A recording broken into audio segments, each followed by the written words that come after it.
अमरावती जिल्ह्यातील तिवसा तालुक्यात वणी ते सुलतानपूर गावाला जोडणाऱ्या नदीवरील पुलाची अवस्था अत्यंत बिकट झाली आहे।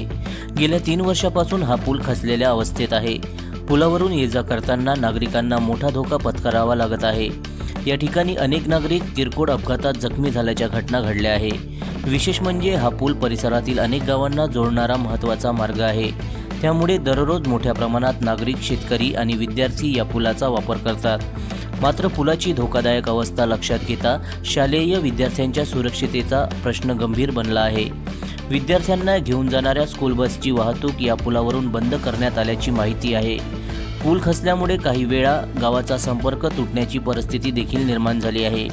त्यामुळे एखादी मोठी दुर्घटना घडल्यानंतरच प्रशासनाला जाग येणार का, असा संतप्त सवाल नागरिकांकडून उपस्थित केला जात आहे।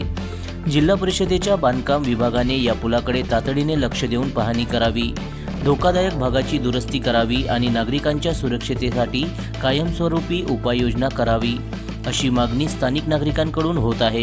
प्रशासनाने वेळीच दखल घेतली नाही आणि एखादी मोठी जीवितहानी झाली तर त्याची जबाबदारी नेमकी कोणाची, हा सवाल आता नागरिक उपस्थित करीत आहे। आता प्रशासन या खचलेल्या पुलाची तातडीने दुरुस्ती करणार का, की मोठ्या दुर्घटनेची वाट पाहणार, याकडे आता संपूर्ण परिसराचे लक्ष लागले आहे। जनसमर्थन न्यूज, तिवसा, जिल्हा अमरावती।